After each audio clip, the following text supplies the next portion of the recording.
የተለያዩ የዓለም ዜናዎች በሳተላይት በተደገፈ ማስረጃ እያቀረቡ ያሉ ነገር ነው። ይሄንን ሁሉ ይዋሻሉ። ይሄንን ሁሉ የሚዋሹ ሰዎች ናቸው። ስለዚህ እንዴት አድርጎ ነው የኢትዮጵያ ሕዝብ ምርጫ የሚመርጠውና በእነሱ ላይ አዙሮ ዞሮ መጥቷል። ከዚህ በኋላ ያለውን እናያለን። ምን እንደሚሆን ምን እንደሚሉትም እናያለን። ወደፊት ገብቶ ትግሉ ከ95% በፊት ትግሉ ገፍቶ ወደፊት እንደመጣ ሲቹዌሽን ያሳያል። የዓለም አቀፍ ሁኔታም ያሳያል። የትግሉ ሁኔታም ያሳያል። የነሱ ስግብግብነትም ያሳያል።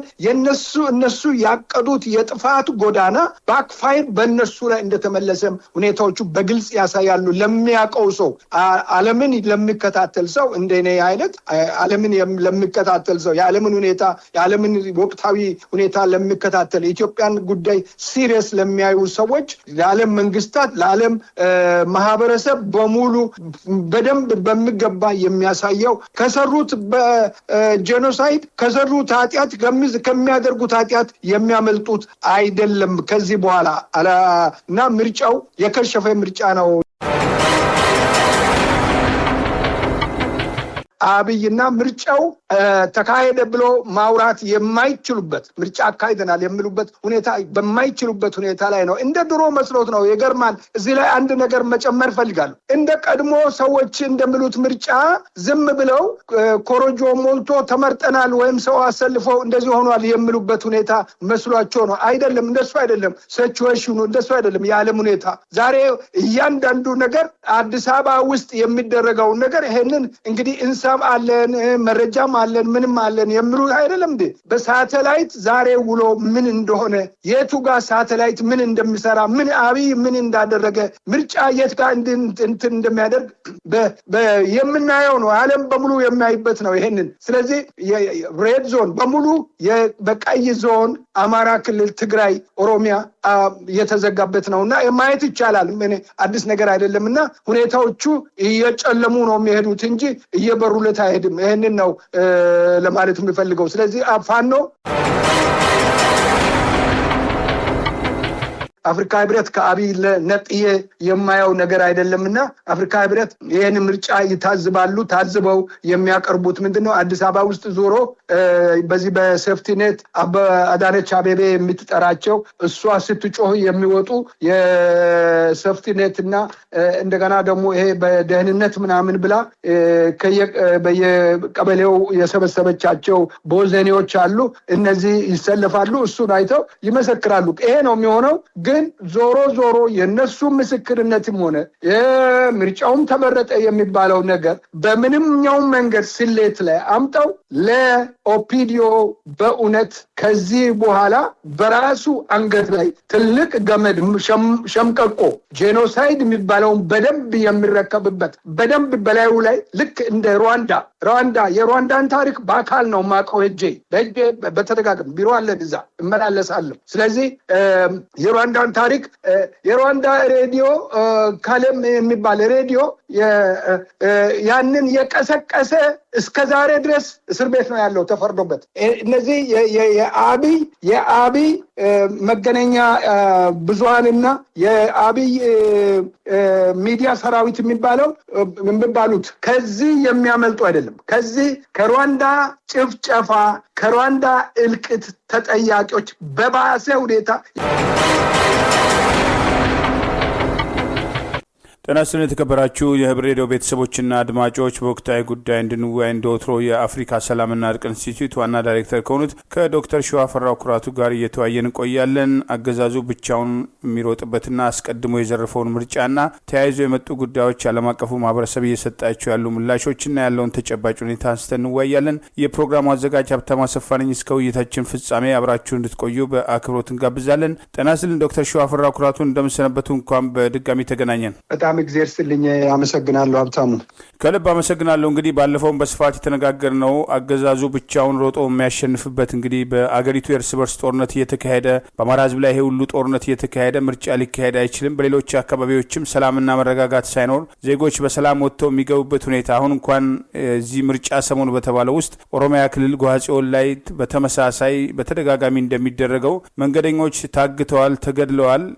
እነዚህ መሰል እንቅስቃሴዎች ባሉበት ሂደት ውስጥ ውስጥ ምርጫ እናካሄዳለን የሚለው ቀልድ እንግዲህ በጠመንጃ ኃይል ይሄንኑ ምርጫ ለማስፈጸም እየተንቀሳቀሱ ነው። ይሄን ተከትሎ በተለይ ዓለም አቀፉ ማህበረሰብ በኩል ዓለም አቀፍ መገናኛ ብዙሃን በኩል ከሰብአዊ መብት ተሟጋቾች በኩል አስተያየቶች እየወጡ ነው እና አምነስቲ እና አልጀዚራ እና ፎሬን አፌርስ ሌሎችም በስፋት ዘ ኢኮኖሚስት እየዘገባቸው ያሉ ዘገባዎች በኢትዮጵያ ያለውን ተጨባጭ ሁኔታና አገዛዙ በይስሙላ ምርጫ ራሱን ለመቀባት እየተዘጋጀ መሆኑን የሚያሳዩ ናቸውና ሂደቱን እንዴት ነው የተከታተሉት? ካለው አገር ቤት ሰው ደግፎናል ምርጫ እናካሄዳለን ከሚለው ድራማ ጎን ለጎን እነዚህን ጉዳዮች እንዴት ነው የሚከታተሏቸው?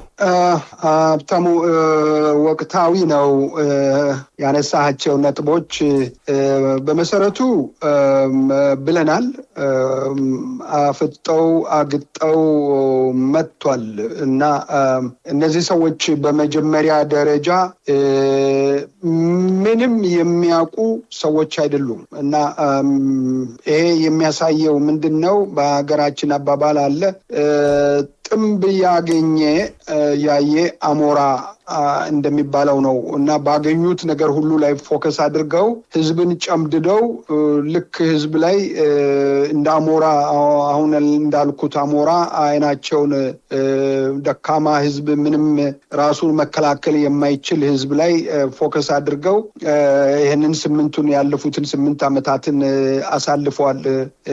እንደ ሰውኛ ሰው በመሆናቸው ያልሆነ ውሸት መንግስታዊ ባህሪ የሌለውን መንግስትን በማይመስል መንግስታዊ ሁኔታ በሌለው ሁኔታ ላይ ራሳቸውን እንደ መንግስት በማሳየት ነገር ግን መንግስት የሚያደርገው አክት አይደለም፣ መንግስት የሚሰራው ስራ አይደለም የሚያደርጉት አገር የሚያጠፋ የሌብነት፣ የስርቆት፣ የዘረፋ፣ የእገታ፣ የአፈና ሰላምን ማሳጣት ሰውን ሰላም አሳተው ህዝብ ተርቦ ህዝብ ሲጅ ተደርጎ በክልል ውስጥ ከልለው በረሃብ በሕክምና እጦት በተለያየ በሽታ ሰው እንዲያልቅ አግተው ገድበው ሰውን ይዘው 8 ዓመት አሳልፈዋል። አሁን ደግሞ እቀጥላለሁኝ እቺንም አሁን ያለችው የተረፈውንም ደግሞ ጨርሳለሁ። ወጣቱን ትምህርት ቤት ከልክለው እንዳይማር ዩኒቨርሲቲዎቹን ሃይስኩሉን ትምህርት ቤት የሚባለውን በሙሉ ከኪንደርጋርድ ጀምሮ ያለውን በሙሉ አጥፍተው ዘግተው በዓለም ደረጃ ላይ ወደ 6 ሚሊዮን ህፃናት በህፃናት ደረጃ 6 ሚሊዮን የሚያህል ወጣት በኢትዮጵያ ውስጥ ከትምህርት ነፃ ሆኗል እየተባለ በሚወራበት እንደዚህ አይነት አደጋ ላይ ህዝብን የጣሉ ትውልድን ለማጥፋት የተነሱ ሰዎች እንደገናም ደግሞ ለመቀጠል እንደገና 5 ዓመት ይዤ ፍጹም አዲስ አበባ የምትባለዋንም ኢትዮጵያ ከተማ ለማጥፋት ሌላውንም ህዝብ ለማጥፋት ክልል የሚባለውን ከሞት ጋራ የሚቆጠር የሞት አይነት ክልል የሞት አንድ ሰው ከሞተ በኋላ ቀብሩ ይከለላል እንደሱ ማለት ነው ክልል ማለት። በዛ አይነት ሁኔታ ላይ በከለላ ውስጥ ያለውን ህዝብ ጨርሶ ከልሎ ኢትዮጵያን ለማበታት ነው የዘረፉትን ሀብት ይዘው እነሱ የአፍሪካ ሪቸስት ሆኖ ለመኖር ነው። ኩታራ እየሰበሰቡ ከአፍሪካና ከአውሮፓ ከተለያዩ ኤዥያ ሀገር ላይ አንዳንድ ኩታራዎችን አምጥተው ባለፈው ስንነጋገር እንደነበር ነው የገጽታ ግንባታ እያሉ ራሳቸውን ሰርጀሪ ያደረጉት ፕላስተር ሰርጀሪ ያደረገችው ሴትዮ ጭምር ራሳቸውን ኃጢአታቸውን ለከበር እንዲያደርጉላቸው የኢትዮጵያውያን ወጣት ሴቶችን ለኩታራ ክራይ ሰጥተው እያከራዩ በሴቶች የሚያከራዩ በጣም ተራ የወደቁ ቆሻሻ የሆኑ ሰዎች ናቸው። እነዚህ ሰዎች ዳግመኛ ሄደው እንደገና የበለጠ እንዲያበላሹ ትውልድን ጨርሶ እንዲያጠፉ የሚያደርግ ምርጫ ነው ተመርጭ ያለው ብሎ ለመሄድ ነው። ይሄንን ለማድረግ ደግሞ ምርጫ ቦርድ የተባለችው ሴትዮ ለነሱ በሚገባ ነገር አቀነባብራ አቀብላ ምርጫውን ጨርሳ ሰጥታ አሁን ባለበት ሁኔታ ላይ ዓለም አቀፍ ሁኔታውን ለማጨበርበር የተነሱበት ሰዓት ነው። ይሄ ጊዜ ለኦፒዲዮ ብልጽግና የተባለው ይሄ የውሸት ፓርቲ ለነሱ ሸምቀቆ ባንገታቸው የሚገባበት ጊዜ ነው ብዬ ጠብቃለሁ እኔ በግሌ። ምክንያቱም ይሄ ሁኔታ ኢትዮጵያን እነሱ እናጠፋለን ስሉ እነሱን ለማጥፋት እሳት የተነሳበት ጊዜ ነው ብዬ ጠብቃለሁ። ይሄ በእነሱ ላይ እሳት ባክፋየር ባክፋየር እያደረገ እየመጣ ይመስለኛል። ይሄ ነው አሁን ያለው ሁኔታ እንጂ ምርጫ የሚባል ነገር በኢትዮጵያ ውስጥ በሰላም እንደማይካሄድ እየታየ እየወጣ ነው ያለው። ዓለም አቀፍም ቅድም እንዳነሳው አስቀድመው the Guardians the Economist ዋሽንግተን ፖስትን ጨምሮ የተለያዩ ዓለም አቀፍ አልጀዚራ አንተ አሁን የጠራሃቸው የተለያዩ ኢንስቲትዩሽኖች የተለያዩ የዓለም ዜናዎች በሳተላይት በተደገፈ ማስረጃ እያቀረቡ ያሉ ነገር ነው። ይሄንን ሁሉ ይዋሻሉ። ይሄንን ሁሉ የሚዋሹ ሰዎች ናቸው። ስለዚህ እንዴት አድርጎ ነው የኢትዮጵያ ሕዝብ ምርጫ የሚመርጠውና በእነሱ ላይ አዙሮ ዞሮ መጥቷል። ከዚህ በኋላ ያለውን እናያለን። ምን እንደሚሆን ምን እንደሚሉትም እናያለን። እና ይሄ ነው ሀብታሙ በጣም ወደፊት ገብቶ ትግሉ ከ95% በፊት ትግሉ ገፍቶ ወደፊት እንደመጣ ሲቹዌሽን ያሳያል። የዓለም አቀፍ ሁኔታም ያሳያል። የትግሉ ሁኔታም ያሳያል። የነሱ ስግብግብነትም ያሳያል። እነሱ ያቀዱት የጥፋት ጎዳና ባክፋይር በእነሱ ላይ እንደተመለሰም ሁኔታዎቹ በግልጽ ያሳያሉ። ለሚያውቀው ሰው ዓለምን ለሚከታተል ሰው እንደኔ አይነት ዓለምን ለሚከታተል ሰው የዓለምን ሁኔታ የዓለምን ወቅታዊ ሁኔታ ለሚከታተል የኢትዮጵያን ጉዳይ ሲሪየስ ለሚያዩ ሰዎች ለዓለም መንግስታት ለዓለም ማህበረሰብ በሙሉ በደንብ በሚገባ የሚያሳየው ይሄንን ሁኔታ ነው። ሲቹዌሽኑ በዚህ አይነት ሁኔታ የሚታይ ነውና ከሰሩት በጄኖሳይድ ከሰሩት ኃጢአት ከሚያደርጉት ኃጢአት የሚያመልጡት አይደለም ከዚህ በኋላ እና ምርጫው የከሸፈ ምርጫ ነው የሚል እምነት አለኝ። ታንኪዩ። ከልብ አመሰግናለሁ ዶክተር ሸዋፈራው ኩራቱ። ሌላው እንግዲህ ምርጫውን በተመለከተ የሚወጡ ቁጥሮች ራሱ ምርጫ ቦርድ የሚባለውን ተቋም ከምንም ከዚህ ቀደም ከነበሩትም ሂደቶች የበለጠ ራሱን እያጋለጠና ምርጫው በተለይ አማራ ክልል ሙሉ ለሙሉ በኮማንድ ፖስት ቁጥጥር ስር ሆኖ የስሙላ ምርጫ አስፈጻሚ የተባሉትም አስቀድሞ ገዢው ብልጽግና ፓርቲ ራሱን የበታች ካድሬዎች ጭምር አሰልጥኖ ያሰማራበት መሆኑ ተደጋግሞ ሲጠቀስ ቆይቷል። በፋኖ በኩል እንግዲህ የመንገድ ክልከላ ታውጇል ከትላንት ግንቦት 21 ቀን ጀምሮ። ዛሬ ደግሞ እንደዚሁ ኦነግ የኦሮሞ ነጻነት ግንባር ሰራዊትም በኦሮሚያ ክልል የእንቅስቃሴ ገደብ ጥሏል። ሰላም አለ፣ ምርጫውን እናስፈጽማለን እየተባለ ነውና በተለይ ህዝቡ ለነዚህ ጥሪዎች እየሰጣቸው ያሉ ምላሾች እንዴት ነው እየተከታተሉ ያለው? እንዳቀድም እንዳነሳሁት የሀገሬን ጉዳይ በደንብ ነው የሚከታተለው። የህዝባችን ጉዳይ በደንብ ነው የሚከታተለው። በደንብ መከታተል ብቻ ሳይሆን ትግሉንም በደንብ የምታገሉትን በምንችለው በምንረዳበት መንገድ እየረዳን እያየነው ነው ያለነው። ትግሉ በዚህ አይነት ቀጥሏል። ኦሮሞ ነጻነት ተዋጊ ወይም ኦላ የአማራ ፋኖ ብሔራዊ ንቅናቄን በመከተል ተመሳሳይ የጊዜ ገደብና የመንገድ መዝጋት ህዝቡ ለደህንነቱ ከቤቱ እንዳይወጣ አውጇል። አዋጅ ነው ያወጀው። እንደውም ለ8 ቀን በመደዳ አንድ ሳምንት ሙሉ በሙሉ ነው ያወጀው። ማወጁ ብቻ አይደለም፣ ኢሚዲየትሊ ትላንትና አክሽን መውሰድ ጀምሮ ትላንትና ቀደም ሲል ተዋግተው የአብይ ሰራዊት ያስለቀቃቸውን ቦታዎችን ወለጋ ውስጥ 3 ወረዳዎችን በትላንትናው ዕለት አስመልሷል። ብዙ 100,000 የሚቆጠሩት በጉጂ በኩል ላይ ደግሞ በጉጂ እስረኞችን ከእስር ቤት ሰብረው አስፈትቷል። አመራሮችን ገድሏል። ጦርነቱ በደቡብም በምስራቅም በማዕከላዊ ኦሮሚያም አካባቢ ከፍተኛ ጦርነት በመካናይዝድ የተደገፈ ተቃዋሚ ኃይል እንደ በፊቱ አይደለም፣ በመካናይዝድ የተደገፈ ውጊያ እንደሚያካሂድ ኢንፎርሜሽን አለኝ ከምዕራብ በኩል ላይ። እንደዚሁም አማራ ፋኖም ቁጥር ስፍር የሌለ ክልሉን በሙሉ አማራ ክልል ሸዋን ጨምሮ አስደናቂ አስፈሪ ውጊያ ነው። ኮንቬንሽናል ውጊያ እያካሄደ ነው ያለው። በዚህ ውጊያ ብዙ አመራሮች እስከ ኮሎኔል ማዕረግ ያላቸው በብዛት የሚቆጠሩ 1 እና 2 አይደለም፣ በብዙ ሻለቃ ምናምን መቶቹ ቁጥር ስፍር የሚገባ አይደለም። ማአት እየገደሉ እያሸነፉ እየመቱ የሚመጡበት ነው። መንገድ መዝጋት ብቻ አይደለም፣ ከተማዎቹን በሙሉ እየተቆጣጠሩ ወደ ወደፊት እየገፉ ያሉበት ሁኔታ ላይ ነው። ይሄ እኔ የምለው ሳይሆን ኢንተርናሽናል ኮሚኒቲ በሳተላይት እያየ የሚናገረው የሚጽፉትን በሚዲያቸው የሚያወጡ በየቀኑ የሚያወጡት ትኩስ ዜና ነው። አዳዲስ ዜናዎች ናቸው እና ሸዋ ላይ አየር ወለድና ኮማንዶ የሚላቸውን የአገዛዙን ሰራዊት ደምስሰው ምሽጋቸውን እያፈረሱ ወደፊት በመግፋት ላይ ያሉበት ነው። መላ አማራ መንገድ የተዘጋበት በድንጋይ በግንድ በግንዴላ በየቦታው ተዘግተው አንዳንድ ቦታ ላይ ለጥ ያለ አስፋልት ምንም ዝር የማይልበት ቤታቸውን ቀርቅሮ ዘግተው ህዝቡ የፋኖን ድጋፍ ተቀብሎ ጥሪውን ተቀብሎ የራሱ ህዝቡ ትግሉ የህዝቡ መሆኑን የሚያሳይ ግልጽ የሆነ የአክሰፕታንስ የጥሪውን ተቀባይነትን የሚያሳዩበት ነው።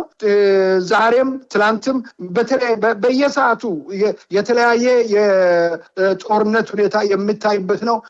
መንገድ መዝጋት ብቻ አይደለም፣ አዋጅ ብቻ አይደለም፣ ተግባርም በትክክል እያሳዩ ያሉበት ነው። የብልጽግና ሰዎች እንደሚወራ መሸሽ የማይችሉበት ሁኔታ ላይ የደረሱበት ደረጃ ላይ ነው ያለው። ትግሉ በዚህ አይነት ነው። ቅድም ያነሳሁት ነጥብ 95% ያልኩት ለዚህ ነው። እንቅስቃሴው በሙሉ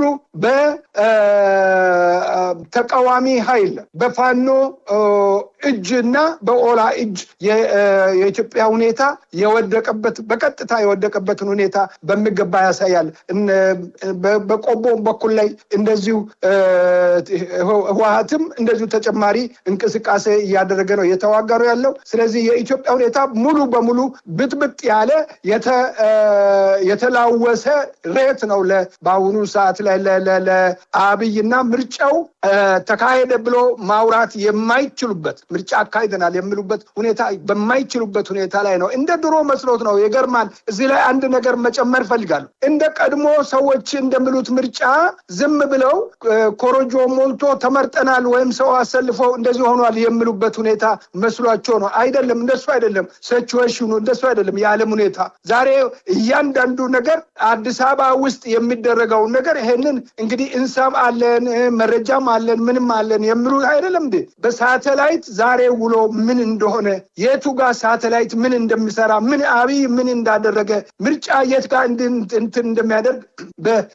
የምናየው ነው። ዓለም በሙሉ የሚያይበት ነው ይሄንን። ስለዚህ ሬድ ዞን በሙሉ በቀይ ዞን አማራ ክልል፣ ትግራይ፣ ኦሮሚያ የተዘጋበት ነውና ማየት ይቻላል። ምን አዲስ ነገር አይደለምና ሁኔታዎቹ እየጨለሙ ነው የሚሄዱት እንጂ እየበሩለት አይሄድም። ይሄንን ነው ለማለት የሚፈልገው። ስለዚህ ፋኖ በድል ጎዳና ኦላ ራሱ በድል ጎዳና እየመራ ነው ያለው። ጦርነቱ ወደ ግንባር ውጊያ የገቡበት ጊዜ ላይ ሰዓት ላይ ነው ያለው። ሀብታሙ ከልብ አመሰግናለሁ። ባለፈው እንግዲህ እርስዎ አንስተው ነበር የተለይ አፍሪካ ህብረት እንግዲህ በተደጋጋሚ የአፍሪካውያን ህብረት ይባላል። ነገር ግን የአፍሪካውያንን መከራ የሚያሳድግ የሌሎች ተልእኮ ፈጻሚና በየአካባቢው ያሉ ደግሞ አምባገነኖችን ፍላጎት የሚያስፈጽም ተቋም ነው። ብዙ ክብር የለውም። አፍሪካውያን ለአፍሪካ ህብረት ለተባለው ተቋም ዓላማውን የሳተ መሆኑ በተደጋጋሚ እየተጠቀሰ ነው። የአብይን ምርጫም ለመታዘብ 72 የምርጫ ታዛቢዎች ልከናል በሚል በቀድሞ የኬንያ ፕሬዚዳንት ሁሩ ኬንያታ አመራርነት አዲስ አበባ ገብተው አሸሼ ገዳሜ እየተባለ ነው። ይሄን ተከትሎ ምናልባት እንግዲህ ከምርጫው በኋላ ሪፖርት ያወጣሉ። የተለመደ ምርጫው ሰላማዊ ነበር፣ ዲሞክራሲያዊ ነበር የሚል ተልእኮ ተሰጥቷቸው የመጡና ያንኑ የሚያደርጉ ናቸውና እዚህ ላይ በተለይ እናንተ ከዚህ ቀደም በተደጋጋሚ አንስታችኋልና አፍሪካ ህብረት አሁንስ ምን እየሰራ ነው? እንግዲህ ኢጋድ የተባለው የኦሮሞ ብልጽግና ፓርቲ ከፍተኛ አመራር የሆነው ወርቅነህ ገበየሁ የቀድሞ ፌዴራል ፖሊስ አዛዥ በኋላም አብይ ከመጣ በኋላ የውጭ ጉዳይ ሚኒስትር እሱም ያዘው ነው። እሱም ደግሞ ምርጫ ታዘብኩ ብሎ ተመሳሳይ ሪፖርት ያወጣልና እንዲህ አይነቱን ድራማና በእርግጥ የኢትዮጵያን ሁኔታ በእነዚህ ተቋማት ሪፖርት ማየት ይቻላል ወይ? አፍሪካ ህብረትን በጥልቀት አውቃለሁኝ። ከምንም ጋራ እንትን የሚደረግ አይደል። በጥልቀት ቢሮ ገብቼ ብዙ ጊዜ ከዙማ ከነበረችበት ጊዜ ጀምሮ ከዙማ ጋራ ከዙማም በኋላ ከነበሩ ሰው ጋራ በተደጋጋሚ ብዙ ውይይት በአፍሪካ ጉዳይ ላይ ተወያይተናል። በአፍሪካ ጉዳይ ላይ በአፍሪካ ሰላም ላይ ብዙ ተመካክረናል። ፖዚቲቭ አቲቲዩድ ነበረ አስታውሳለሁኝና ከዛ በዛ አጋጣሚ አጋጣሚ ውስጡን በደንብ ነው የማውቀው። የአፍሪካ ህብረት 54 ዲክታተር የሞላበት ነው። ራሱ በሙሉ የራሱን ህዝብ ልክ እንደ ኢትዮጵያ እነመለስ ይደነቁ ነበረ በአፍሪካ ህብረት ላይ። ምክንያቱም ዲክታተርም ቢሆን የራሱን ሀገር ደህንነትና ሰላምን ጠብቋል። እንደውም ለአፍሪካ አገራት ሶማሊያን፣ እነ ካሜሮን፣ እነ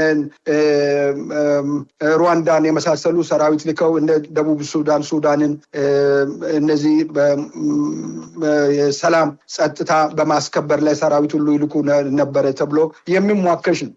እነሱ ግን ራሳቸው አሁን የሚጠራው አይነት የራሳቸውን ህዝብ ደፍጥጦ የራሳቸውን ህዝብ ገለው ገንዘብ ዘርፎ ግማሹ እዛው ጎረቤት ለጎረቤት እየወጡ መሪዎች የተባሉ ሰዎች እነ ጃሚያያ እስካሁን ድረስ አሉ። እዛው ተደብቆ ጎረቤት ሀገር ላይ ህዝብን ዘርፎ ሐኪም ነኝ፣ ዶክተር ነኝ፣ ፕሮፌሰር ነኝ፣ እኔ ከእግዚአብሔር የተላኩ ነኝ ልክ አብይ የሚለውን አይነት ነገር ሲሰሩ የነበሩ ሰዎች ናቸው በአብዛኛው የአፍሪካ መሪዎች። የትኛው ንጹህ የሆነ አፍሪካ አንድነት የሚባለው? አፍሪካ አንድነትን የፈጠሩ ሰዎች ቀደም ሲል የነበሩት ይሉንታ የሚያውቁት እነ ኬንያታ፣ እነ ኃይለ ሥላሴ፣ እነ ጁለስ ነረሬ የመሳሰሉት እነ ንክሩማ፣ እነዚህ አይነት ሰዎች ምንም ዲክታተር ምንም እንትም ይሁኑ ግን ዲግኒቲ ያላቸው አገራቸውን ከቅኝ ግዛት ለማላቀቅ የሚታገሉ የነበሩ ሰዎች የነበሩ ናቸው። የዛሬዎቹ እኮ የገዛ አገራቸውን የገዛ ህዝባቸውን በቅኝ ግዛት የሚገዙ በቅኝ ግዛት የሚደፈጥጡ ሰዎች ናቸው። እነዚህ ናቸው የኢትዮጵያ ምርጫ ለመታዘብ የሚመጡት። ኡሁሩ ኬንያታ የዞረበት ሰው ነው። እኔ እንዳየሁት በመሪ ደረጃ የነበረ የኬንያን ዲሞክራሲ ምንም በዲሞክራሲ ኬንያን ቢመራው እንኳን ሰውየው የግል ባህሪው ሌላ ነው። ይሄ ነው ማለት የማልፈልገው ባህሪ አለው። ያንን ኢትዮጵያ ውስጥ እያካሄደ ነው ያለው። አሁን ከመጣበት ጊዜ ጀምሮ የአብይ ግብዣ እየበላ ነው ያለውና የዛን ያህል ለግብዣ የተገዛ ለሆዱ ተገዝቶ ዛሬ ቢፌ ይቀርባል። በተለያየ እንትን ላይ የመጣ ወደ 70 ምናምን ሰዎች ናቸው። የተኛው ነው ስለ ኢትዮጵያ አሁን በአሁኑ ሰዓት ላይ እውነተኛ ምስክርነት የሚሰጡት ብለን ነው የምንጠብቀው። ስለዚህ እኔ የአፍሪካ ህብረት በመጀመሪያ ህብረቱ ሪቫይቫል ያስፈልገዋል። በመጀመሪያ ቤቱ በሙሉ መጽዳት፣ በአዲስ ትውልድ ቤቱ በትክክል ካልጸዳ እውነተኛ አፍሪካውያን አፍሪካ ውስጥ አፍሪካዝምን እዛ ላይ መፍጠር ካልተቻለ አፍሪካዝም በኢትዮጵያ ላይ መምጣት ካልተቻለ ማነው በአፍሪካ ላይ መምጣት ካልተቻለ የአፍሪካ ዩኒየን ስም ነው። አንደኛው እርዳታ ፈላጊ ነው። በራሱም የሚተዳደር በራሱም መዋጮ የሚቀመጥ በጀትም የሚፈልግ አይደለም። ከአውሮፓና ከአሜሪካን መንግስት ነው እርዳታ የሚያገኙት። በእርዳታ ነው የሚኖር። ለዚህ ነው በየጊዜው ስብሰባቸው ላይ ሪፖርት አመታዊ ስብሰባ በሚያደርጉበት ጊዜ ሪፖርት ይቀበላሉ። ለሰጡት ገንዘብ አውሮፓና አሜሪካን መንግስት እየሄዱ ተቀምጠው ያቀረቡትን ሪፖርት የሰሩትን ስራ ውጤት የሚጠብቁ ልክ እንደሌላ አገር ሳይሆን እንደ ግል አገራቸው አድርገው ሪፖርት የሚቀበሉበት ገንዘባቸውን ስለሰጡ በገንዘባቸው የገዟቸው ስብስብ ነው። ለዚህ ነው የትኛው ነው ትክክለኛ መዋጮ አዋጥተው ትክክለኛ ስራ ሰርቶ የሚኖረው የአፍሪካ መሪዎች እኮ የሚባሉት ዲክታተሮች ናቸው። እኔ እዛው ውስጥ ቅድም እንዳነሳው ከነበሩ ሰዎች ጋር እከራከር ነበርና እንደ አንድ የኢትዮጵያ ዲክታተር ተሸንፈ መተ ከ54 ዲክታተር ሆኑብኝ እዚህ ቢሮክራሲ ሆኖብናል ብለ የምትናገረው ብሎ አስቆኛል። እና እውነት ነው። ይሄ ነው ትክክለኛ ትርጓሜ የምንሰጠው። እንደዚህ ኦባሳንጆ የምታየው ነው። እንደዚህ አይነት ወሮበላ ነው።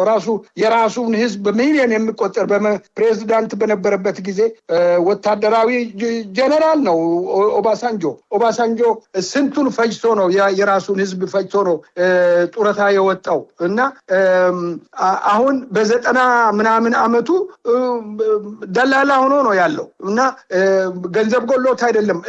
እነ አብይ እኮ ኢትዮጵያ ውስጥ ቤት ሰርቶ እንዲኖር መሬት ሁሉ ሰጥቶ ቤት ሁሉ የሰሩት ይመስለኛል። እንደዚህ አይነት ነገር ነው ያደረገው። እና ኡሁሩ ለሆዱ ነው አሁን ይህንን ምርጫ ትክክለኛ ነው ከማለት ወደኋላ የሚል አይደለም። የአፍሪካ ህብረትን ፎርገትድ እኔ አፍሪካ ህብረት ከአብይ ነጥዬ የማየው ነገር አይደለምና አፍሪካ ህብረት ይህን ምርጫ ይታዝባሉ። ታዝበው የሚያቀርቡት ምንድነው? አዲስ አበባ ውስጥ ዞሮ በዚህ በሴፍቲኔት አዳነች አቤቤ የምትጠራቸው እሷ ስትጮህ የሚወጡ የሴፍቲኔትና እንደገና ደግሞ ይሄ በደህንነት ምናምን ብላ በየቀበሌው የሰበሰበቻቸው ቦዘኔዎች አሉ። እነዚህ ይሰለፋሉ። እሱን አይተው ይመሰክራሉ። ይሄ ነው የሚሆነው። ግን ዞሮ የነሱ ምስክርነትም ሆነ ምርጫውም ተመረጠ የሚባለው ነገር በምንምኛውም መንገድ ስሌት ላይ አምጠው ለኦፒዲዮ በእውነት ከዚህ በኋላ በራሱ አንገት ላይ ትልቅ ገመድ ሸምቀቆ ጄኖሳይድ የሚባለውን በደንብ የሚረከብበት በደንብ በላዩ ላይ ልክ እንደ ሩዋንዳ የሩዋንዳን ታሪክ በአካል ነው ማቀው ሄጄ በተደጋጋሚ ቢሮ አለን እዛ እመላለሳለሁ። ስለዚህ የሩዋንዳን ታሪክ የሩዋንዳ ሬዲዮ ካለም የሚባል ሬዲዮ ያንን የቀሰቀሰ እስከ ዛሬ ድረስ እስር ቤት ነው ያለው ተፈርዶበት። እነዚህ የአብይ መገናኛ ብዙሃንና የአብይ ሚዲያ ሰራዊት የሚባሉት ከዚህ የሚያመልጡ አይደለም። ከዚህ ከሩዋንዳ ጭፍጨፋ ከሩዋንዳ እልቅት ተጠያቂዎች በባሰ ሁኔታ የሚጠየቁበት ሁኔታ ይመጣልና እርግጠኛ ነኝ የኢትዮጵያ ሕዝብ እንደዚህ ዝም ብሎ የሚያልፍ አይደለም። እነሱ እኮ ኢትዮጵያን ሀብታሙ አፍርሷታል። እንደነሱ ሀሳብ በቅቶላታል፣ ጨርሰናል ብሏል። ግን ኢትዮጵያ መሰረቷ የኢትዮጵያ አንድነት በጣም ጠንካራ መሰረት ስለሆነ መፍረስ አልቻለም። ኢትዮጵያዊነት አሁን እንደውም እየገነነ እየጨመረ እንደሚመጣ አትጠራጠር። ይሄንን ነው ለማለት የምፈልገው። ታንኪዩ ከልብ አመሰግናለሁ። እንግዲህ ቀጣዮቹ ቀናት ያው ሰኞ ምርጫ ይካሄዳል ተብሏል። በብዙ ቦታዎች ላይ በተለይ ቀደም ሲል እንዳልነው አማራ ክልል ኮረጆ አስቀድሞ ተሞልቷል። በሌሎች አካባቢዎችም ተመሳሳይ ነው። ሰው በተወሰነ ደረጃ ለሰዓታት ወጥቶ በመሰለፍ ድራማ እንዲሰራ ነው ጫና እየተደረገ ያለው። ይሄ ሁሉ ተሸብሮ የማሸበር ድርጊቶች አሉና በተለይ ምርጫ ቦርድ እንግዲህ ይሄንን ምርጫ ተካሂዷል። ያው ከ54 ሚሊዮን በላይ ሰዎች ተመዝግበዋል ይላሉ። አዳነች አቤቤ 67 ሚሊዮን ተመዝግበዋል ትላለች። ያው የሚያወጧቸው ቁጥሮች ራሳቸውን እያጋለጠ ያለበት ሂደት አለና ከሰኞ በኋላ ምን እንጠብቅ? ሰኞን ጨምሮ ሊሆኑ የሚችሉ ሂደቶችን በእናንተ በኩል ያላችሁ ግምገማ ምን ይመስላል? እዚህ ጋ ነው ትልቁ የውሸት መጠን ገኖ የተገኘው። እዚህ ጋ ነው ምርጫ በኢትዮጵያ ውስጥ ከዚህ በፊት ኢህአዴግ ወያኔ አካሂዷል። ምርጫ ዲሞክራሲ እና ፊታዊ እንዲሆን ተብሎ የ97ቱ ምርጫ ተወዳዳሪ የሌለው ተብሎ የተጠራው ያ ምርጫ ነው። ኦፒዲዮም ይሄንን ያውቃል። ነገር ግን በዚያ ምርጫ በእውነቱ ትልቅ ቅስቀሳ እነ ልደቱ ሁሉ ህዝብ በአደባባይ ህዝብ በተከሻው የተሸከመበት ጊዜ እንደሆነ ያስታውሳለሁ። እኛ እዚህ ስለነበረን በጥልቅ እንከታተል ነበርና ምርጫ ምዝገባ የተባለው በትልቁ ምዝገባ እሱ ነበር። 57 እና 51 ዙሪያ ላይ አሁን 54 አንዴ 54 አንዴ 51 56 57 እያሉ ይጠሩታልና በአሁኑ ምርጫ የተመዘገበ ሰው የሚሉት ይሄ ትውልድ ራሱ ስሌቱን ብትወስደው በአሁኑ ሰዓት ላይ ወጣቱ ትውልድ ነው ትልቅ ቦታ ያለው ትልቅ ቁጥር ያለውና ወጣቱ ትውልድ በአብዛኛው እየሞተ ነው። ወደ ጦር ሜዳ እንደገፍ የራሱ ያመረተው እህል በኩንታል እየጫነ ገበያ እንደሚወሰድ ነጋዴ የሰው ልጅ በመኪና አስገድደው እያፈሰ በአፈሳ በግዴታ እያፈሰ ወደ ውትድርና እየወሰደ ወደ ጦር ሜዳ እየላከ እየገደለ ግማሹ እየተማረከ ግማሹ በሜዳ ላይ እየወደቀ ወላጅ ልጄን እያለች እያለቀሰችበት ያለበት ሁኔታ ላይ ያለው ያ ወጣት ነው ትልቁን ቁጥር የኢትዮጵያን የሚይዘው። አንዱ ይሄ ነው። ሁለተኛው ትልቁ ነገር 20 ዓመት አልፎታል። የኢትዮጵያ ሕዝብ ቆጠራ 130 እያሉ ነው የሚቆጥሩት፣ 125 ይላሉ፣ 150 እየወሰዱ ነው ያሉት። የሕዝብ ቆጠራ በውል በማይታወቅበት ሀገር ላይ 57 እና 54 ሚሊዮን ሕዝብ ምርጫ ካርድ ወስዶ ተመርጧል ማለት እንዴት ሆኖ ነው? በምን ተአምር ነው? ምንድነው ተአምር ያሰኘው እዚህ ጋር አልገባ። ይሄ ለሚሰማ ሰው ለሚያየው ሰው እንቆቅልሽ ነው ብዬ አስባለሁ። በጣም ለኔ እንቆቅልሽ ነው። ህዝቡ ቁጥር ልክ ነው ወይ? ህዝቡ መቼ ተቆጠረ? የት ነው? የማን ነው ትልቅ ቦታ ያለው? የሰው ቁጥር የህዝብ ቁጥር በትልቁ ያለው የቱ ጋር ነው? ህዝቡ ደግሞ በአጠቃላይ ቁጥሩ ትክክለኛው 130 ነው ወይ? ከዛ በላይ ነው ወይ? ከዛ በታች ነው ወይ? ቁጥሩ እኮ የማይታወቀውን ሰው ዝም ብሎ 57 እና 54 ሚሊዮን ካርድ ወስዷል ብሎ ማለት የውሸቶች ሁሉ ውሸት ነው። ፍጹም ውሸት ነው። ስለዚህ ኤግዛጁሬትድ አይደለም፣ በጣም ውሸት ነው። አይደለም እኔ ኤግዛጁሬትድ የምለውም አልወስደውም። እኔ የምለው ምንድነው? ውሸት ነው። ይሄ ቁጥር ትክክል አይደለም። ይሄ የውሸት ሰዎች ናቸው። እነዚህ ውሸታሞች ናቸው። አሳ ግማቱ ከጭንቅላቱ የሚባለው ይሄ ነው። ሰውየው ውሸታም ነው። የሰውየው ሹመኞች በሙሉ ውሸት ነው። የተማሩት በሙሉ ሌቦች ናቸው። ሰውየው ሌባ ነው፣ እነሱም ሌቦች ናቸው። ስለዚህ ይሄ ቁጥር ትክክለኛ አይደለም። በምን ህዝብ በዚህ ልክ አልተመዘገበም። ቢያስገድዱ ምን ብሉም አይደለም። ነገር ግን እነሱ ለራሳቸው ከራሳቸው አእምሮ ለፕሮፓጋንዳ የተጠቀሙት ነው። አብይ አህመድ አንድ ነገር ያለው አለ። አንደኛ ውሸት ፕሮፓጋንዳው ውሸትን መጠቀም ነው ይላል። ውሸትን መጠቀም ነው፣ ፕሮፓጋንዳውን መጠቀም ይላል። እና እሱ ነው ለመጠቀም ያመጡትና የአብይን መመሪያ ነው እየፈጸመች ያለችው ሴትዮዋ ታፍራለች። ሴትዮዋ ወንጀለኛ ናት። ዘሯም ወንጀለኛ ነው የሚሆነው። ቤተሰቧ ያፍራል። በኢትዮጵያ ታሪክ ውስጥ ተሸሽጎ የሚኖሩበት አይደለም። የምርጫ ቦርድ ሴትዮ እኔ ስሟን መጥራት አልፈልግም። ምን አይነት ቤተሰብ ከምን አይነት ሰው እንደተፈጠረች አላውቅም። ውሸታም ናት። ስለዚህ ይሄ ወንጀል ነው በኢትዮጵያ ህዝብ ላይ በኢትዮጵያ ላይ የተፈጸመ ወንጀል ነው። ይሄ አባባል ራሱ እንደዚህ አይነት አባባል ወንጀል ነው የፈጸመችው በኢትዮጵያ ውስጥ። አብይን ለመንግስት ለማድረግ የምታደርገው